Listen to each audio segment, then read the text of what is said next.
Bonjour à tous et à toutes, bienvenue sur le bon MJ dans cette vidéo. Nous allons faire s'affronter un dragon et deux personnages fraîchement créés avec la nouvelle version du système Cendremonde. Je ne vais pas passer 50 000 ans à vous parler des modifications qu'il y a eu sur le Cendremonde depuis la dernière vidéo, parce que j'ai la tête qui éclate. Je voudrais seulement dormir.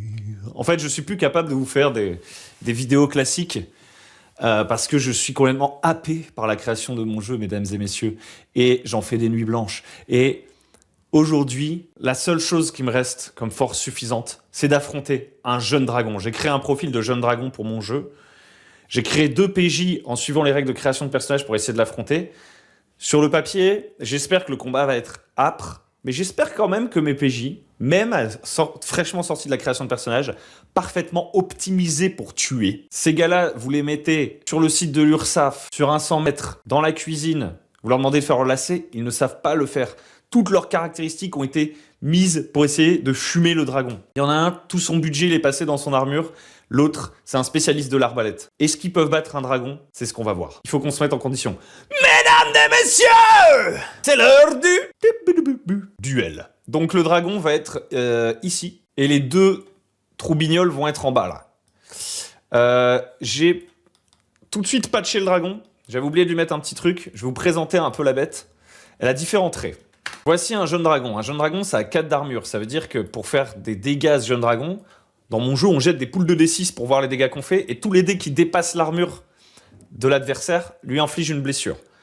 Donc, déjà, chacun de mes dégâts n'a qu'une chance sur 3 d'infliger des dégâts au jeune dragon. Alors bien sûr, les règles sont un petit peu plus complexes que ça, mais c'est au moins pour vous mettre dans le bain. Lui, il fait 4 dés de dégâts. Ça peut faire très très mal. Il agit 3 fois par tour. Il a 10 points de vie. Mais il a aussi plusieurs traits spéciaux. Le premier, c'est élite. Les personnages sont désavantagés pour l'attaquer, sauf s'ils visent ses écailles ventrales. On va dire que nos gars, pour leur donner une chance, connaissent cette faiblesse, que normalement ils auraient dû obtenir dans le monde avec un jet de perception ou je sais pas quoi.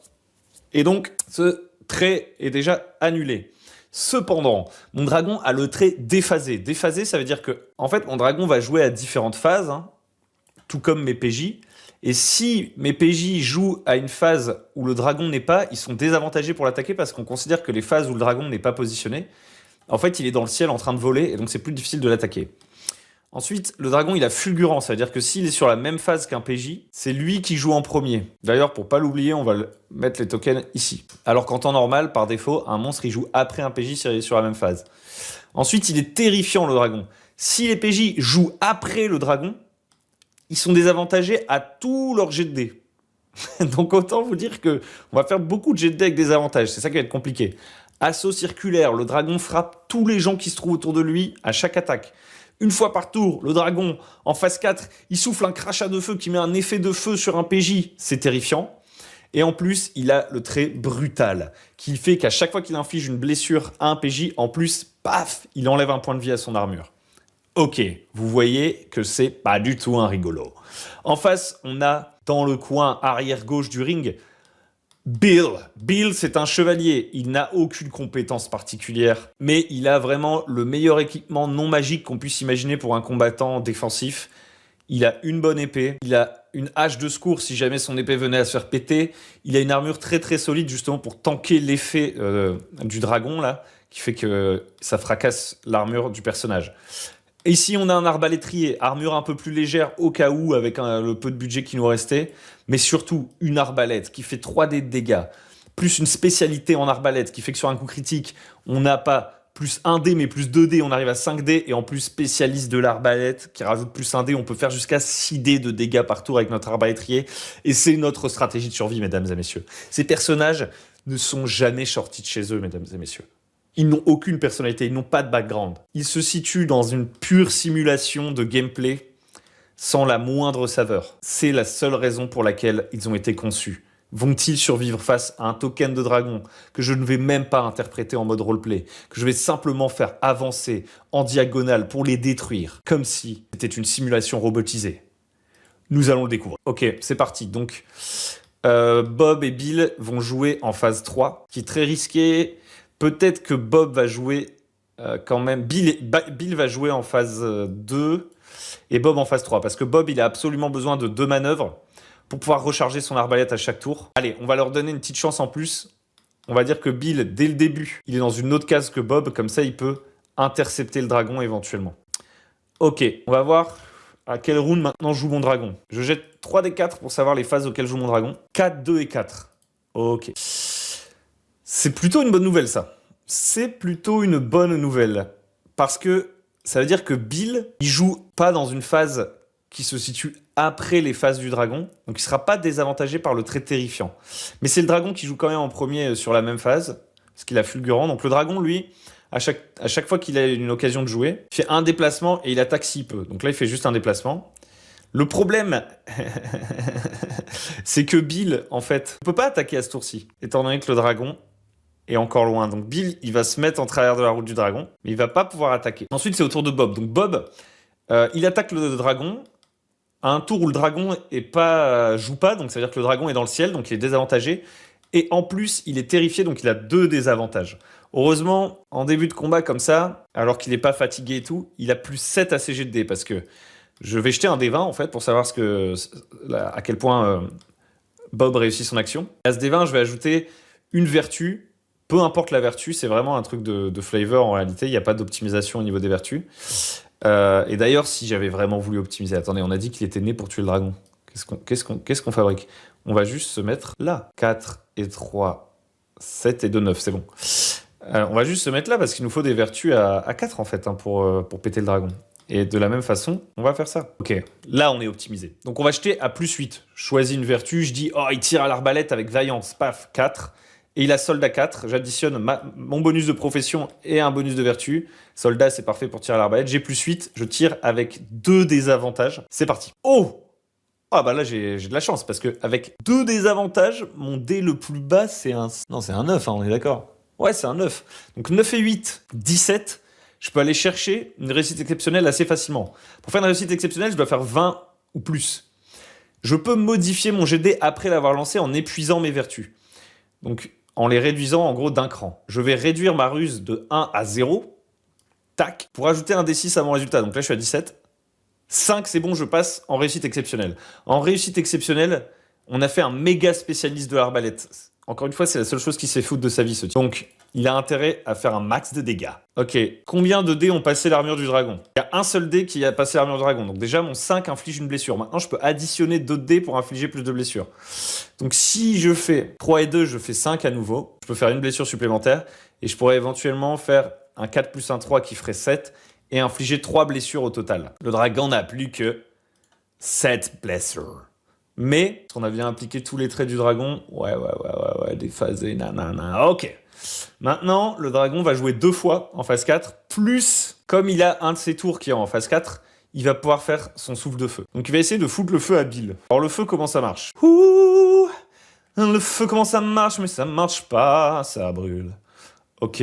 Lorsqu'un personnage est exposé aux flammes, il effectue un jet de sauvegarde immédiat. En cas de réussite plus, il se prend pas de flamme du tout. Donc on veut vraiment aller chercher ça, sinon on va subir des blessures à chaque tour. Hein.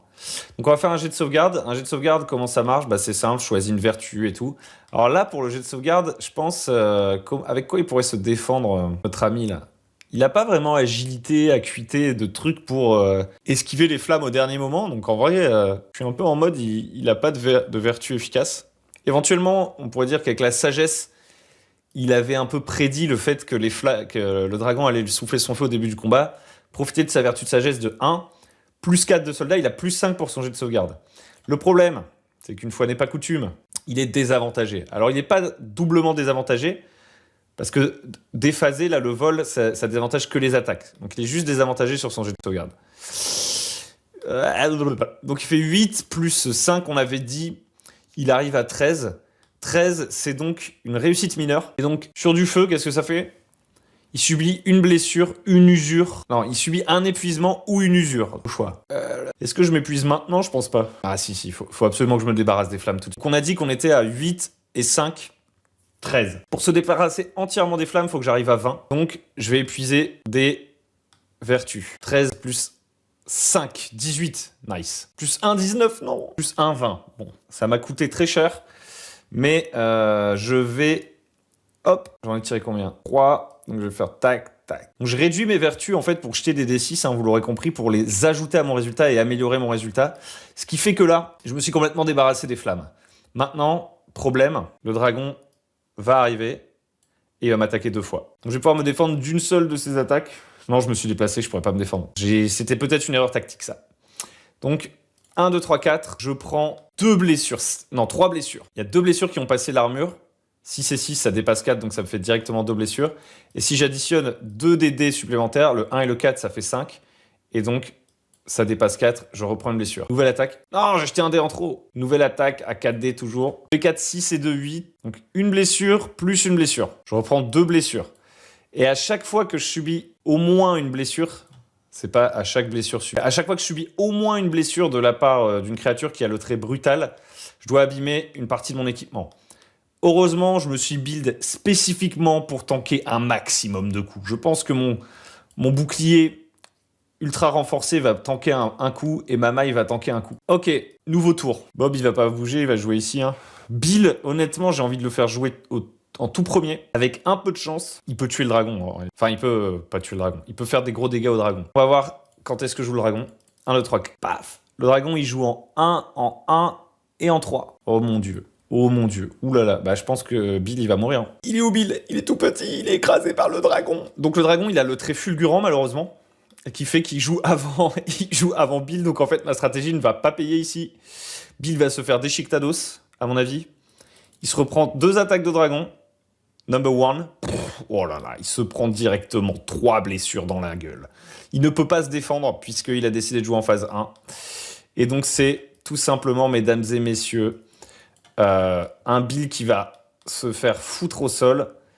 Il va prendre... Son home se fait arracher, il n'est pas détruit. Le dragon va ensuite ignorer Bill, hein, probablement, et le considérant comme mort, avancer vers Bob. Par contre, Bill il est arrivé à 8 blessures. Donc là, immédiatement, il fait un jet de sauvegarde. On va dire que là, il va faire un jet de sauvegarde avec Vaillance. Il n'est pas terrifié et tutti quanti parce qu'il jouait pas après un détour du dragon. Donc... On est à 4 et il a médecin, soldat. Je pense que sur un jet de sauvegarde, ça change pas grand-chose. On est juste en train de voir s'il prend pas une grosse blessure. Donc il a 4, plus 4, 16, plus 4, 20. Réussite exceptionnelle, réussite exceptionnelle. Il est indemne jusqu'à ce qu'il subisse une nouvelle blessure. Donc il se relève derrière le dragon. Let's fucking go. Par contre, il joue toujours au tour 1, donc il peut pas bouger. Il se relève comme ça, genre « Reviens ici, enfoiré !» Peut-être qu'il pourrait lui lancer sa hache. Ça pourrait être un peu fun. On va dire qu'il peut lui lancer sa hache dans le dos, là. Il fait « Reviens, tu ne m'as pas eu, espèce de gros lézard !» Ok, donc... il a pas d'agilité et tout. Je pense que lancer une hache et tout sans agilité, c'est pourri. Il a soldat quand même. Donc on va lui faire jeter à plus 4. Il joue au même tour que le dragon, donc il subit pas déphasé, il subit pas non plus terrifiant parce qu'il joue pas après. C'est parti. 14 plus 4, 18. C'est pas mal. C'est pas mal ça. C'est pas mal ça. Et donc, la hache, ça fait 2 dés de dégâts. Alors évidemment, hein, je vais m'épuiser pour obtenir une réussite exceptionnelle pour faire le maximum de dégâts parce que je vais pas tenir beaucoup de tours. Donc 4 avec un D6. Il me semble que j'avais fait 18. Donc, en m'épuisant juste une fois, j'obtiens une réussite exceptionnelle. On va baisser le cœur. Un peu fair play avec nous-mêmes quand même. On va baisser la vaillance. C'est plutôt un geste de vaillance de « Reviens ici, espèce de gros plein de soupe. » Et donc, ça nous fait faire 3d6 de dégâts. Et malheureusement, on inflige une seule blessure. Mais ça peut faire la différence. Vont-ils réaliser l'exploit? Donc là... On est au tour du dragon à nouveau. Le dragon, est-ce qu'il va se retourner vers Bill ou est-ce qu'il va aller vers Bob? Franchement, on va le tirer au hasard. 1, 2, 3, il va sur Bob. 4, 5, 6, il va sur Bill. Ok, il continue sa trajectoire sur Bob. Il arrive ici. Il attaque Bob. Tiens bon, Bob. Bob a 3 d'armure. Donc il se prend 2 blessures. Je pense que Bob ne va pas utiliser d'action pour se défendre parce que sinon il va pas pouvoir recharger son arbalète. Donc... ça prend un coup dans son cuir et vire 2 blessures. Le problème, c'est que maintenant, il est au corps à corps, donc il peut plus tirer, en fait. Il pourrait tirer... Ouais, en fait, c'est ça qu'il faut qu'il fasse. Il faut qu'il fasse un désengagement. Donc pour ça, il fait un jet de sauvegarde. Jet de sauvegarde avec agilité, c'est parfait. Et soldat, à plus 8. 20, let's go! Donc hop, C'est une réussite critique, le désengagement. Je pense que sur une réussite critique, il se passe un truc. Non, pas particulièrement. Ça pourrait être intéressant qu'il y ait un truc là-dessus. Ok, il se désengage, il fait une sorte de roulade. Il se fait déchirer son cuir dans son dos. Il arme son arbalète, il fait « Die, motherfucker !» Mais par contre, il tire avec un désavantage à cause de terrifiant. 11 plus 4, 15 plus 4, 19. Bien sûr, il va s'épuiser. Hop là, il va baisser sa vaillance. Il obtient une réussite exceptionnelle. 3d6, enfin 4d6 du coup. Du coup, 6d6. Si ça tombe, il tue le dragon. Là, si je chatte, non. Donc, 1, 2, 3 blessures. Et on va tuer le jeune dragon, je le sens. On y est presque. 3 blessures. On est presque au kill. Va-t-on survivre un tour supplémentaire? Par contre, Bob, il peut pas recharger son arbalète, là, du coup. Elle est pas rechargée. Parce qu'il a utilisé une manœuvre pour s'extirper du corps à corps. Réfléchis. Il peut recharger en jouant ici. Par contre, au prochain tour, il devra rejouer en 3 pour tirer.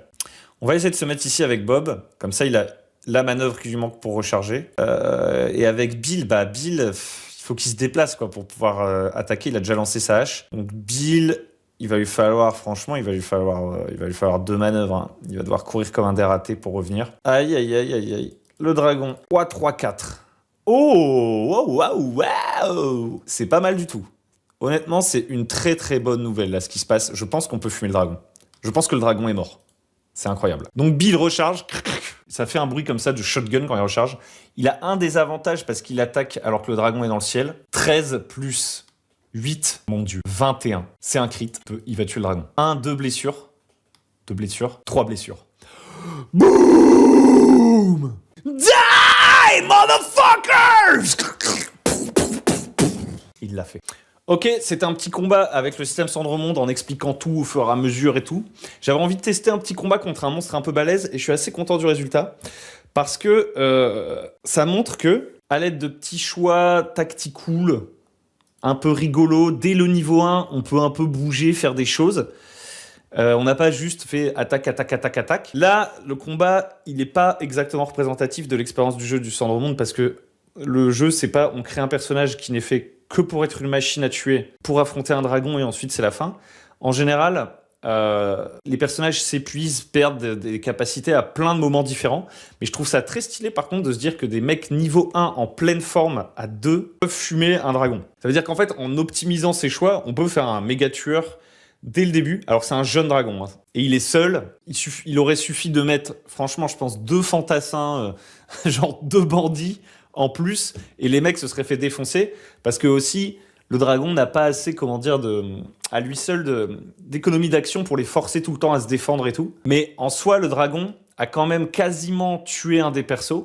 C'est parce que j'ai fait une réussite exceptionnelle que le gars n'est pas mort, et a pu jeter sa pauvre hache, là. Si la hache n'avait pas été lancée, le dragon aurait encore une blessure à ce tour-ci. C'est pas impossible qu'il serait allé se farcir un des 2 persos. Je pense qu'à la fin de ce round, un des 2 persos était mort quasiment 100%. Mais le dragon serait peut-être mort quand même au round 4. Enfin, quoi qu'il en soit, je trouve ça assez satisfaisant. En réalité, j'aimerais bien que un jeune dragon, de toute évidence, ça mette un peu en péril un groupe qui pourrait aller jusqu'à 3-4 PJ. Peut-être que je le bufferais un tout petit peu, vous voyez. Mais vraiment pas grand-chose. Genre peut-être que je lui ajouterais 1 ou 2 blessures, quelque chose comme ça. Je pense que j'enlèverais peut-être... ou alors j'augmenterais son armure. Genre franchement, augmenter son armure de 1, ça peut faire la différence. Parce qu'en gros, là, le jeune dragon, il a l'armure d'un mec en harnois, quoi. Un full home, maille, bouclier, plus en dessous des armures en tissu et tout. Je pense niveau dégâts, c'est assez satisfaisant, 4 dés de dégâts, là. Il y a des tours où d'un seul coup je me suis pris des gifles, des tours où mon armure m'a permis de tanker un petit peu. Ouais, je pense que ça se joue à un tout petit potard, genre 1 point d'armure ou 2 blessures, et le jeune dragon sera à la hauteur. J'aimerais bien qu'il faille quand même peut-être être 3 pour le battre, 3 personnages vraiment optimisés combat pour essayer de le choper. Avoir un peu plus d'économie d'action par rapport à lui. En gros, pour le fumer en 3 tours, j'aurais aimé qu'il y ait un personnage de plus. Après là, encore une fois... le jeu n'est pas orienté que combat, et tous les achats que j'ai fait pour mes persos, genre ils ont pas de ration et tout. C'est-à-dire qu'en fait s'ils avaient dû faire ne serait-ce qu'un voyage de 2-3 jours pour aller voir le dragon, ils se seraient probablement fait fumer en fait parce qu'ils seraient arrivés avec moins de vertus, etc.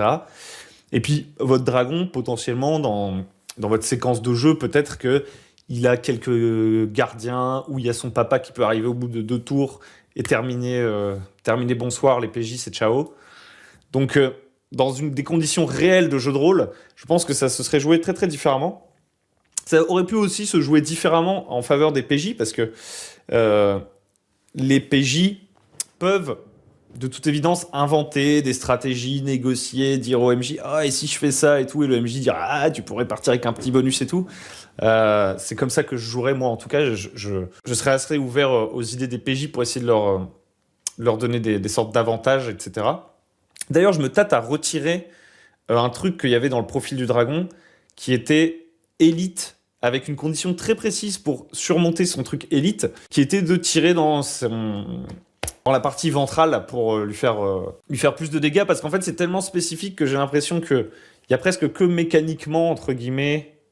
Enfin, en fait, il n'y a pas besoin, véritablement, d'avoir cette mécanique. Je pourrais simplement utiliser le truc déphasé et terrifiant, je pense, pour foutre des désavantages. Là, on a une action directe en tant que PJ pour essayer de se placer par rapport au tour du dragon, pour abuser de cette mécanique. En gros, on veut jouer tôt pour jouer avant le terrifiant, mais jouer en même temps que le dragon pour jouer à un moment où il vole pas. Donc se répartir sur différentes cases en fait d'initiative en tant que PJ, ou alors avoir une capacité spéciale qui s'appelle changer de rythme, qui permet de changer en dépensant une ressource de phase pour se mettre à la même phase qu'au dragon, etc. Et en fait, je pense que pour l'autre truc, il vaudrait mieux qu'il y ait quelque chose comme armure impénétrable, vous voyez, qui fait qu'en fait, le dragon est considéré comme ayant 1 point ou 2 points d'armure supplémentaires, sauf si on décide par exemple de viser une partie précise et de s'infliger en fait un désavantage à soi-même. Et donc ça ferait que le combat serait probablement beaucoup plus difficile. Ça me permet de faire d'une pierre deux coups, augmenter un petit peu l'armure du dragon, comme je le disais plus tôt, mais en même temps créer une mécanique qui dit « Ok, je peux décider de rendre mon tir plus difficile pour éviter son armure. Donc probablement, comme je vais avoir des avantages, mon D20 va faire un résultat plus bas. Donc en fait, ce que je vais faire, c'est que je vais m'épuiser un petit peu des vertus pour remonter légèrement le score de mon D20 pour pouvoir toucher dans l'armure. » Bref, voilà, petit playtest solo d'un petit combat dans le Cendremonde. En ce moment, je ne réfléchis pas tellement à des sujets de vidéo, etc. J'essaie vraiment de bosser sur le jeu et tout. Si ça vous intéresse, vous pouvez venir sur le Tipeee pour avoir accès au PDF du jeu qui change régulièrement. Il y a plein d'autres trucs que ce combat, la tactique. Dites-moi s'il y a des choses qui pourraient vous intéresser en termes de vidéos justement sur le système Cendremonde ou même sur autre chose, parce que peut-être que... En fait, le plus difficile pour moi, c'est de penser à des sujets de vidéo, honnêtement, à réfléchir à un plan, à un angle, à un truc, alors que toute mon énergie, toute mon obsession est dans le game design du Cendremonde. Je joue à côté des parties toutes les semaines, mais honnêtement, j'ai pas l'esprit... J'ai l'esprit monopolisé par le design, quoi. Mais si vous avez des questions, là, peut-être que ça peut me permettre d'y répondre tout simplement dans peut-être une sorte de vidéo FAQ et tout. Donc, si vous voulez balancer plein de questions et tout, et que vous avez écouté la vidéo jusqu'au bout et que vous entendez cette proposition, n'hésitez pas à le faire. Sur ce, je vous dis merci d'avoir regardé cette petite vidéo et je vous dis à très bientôt sur le bon MJ. Éclatez-vous. Des petits bisous, là. Au niveau des temps. Petits bisous sur la tempe. Pour ceux qui n'étaient pas là à la fin de la vidéo, tant pis pour eux.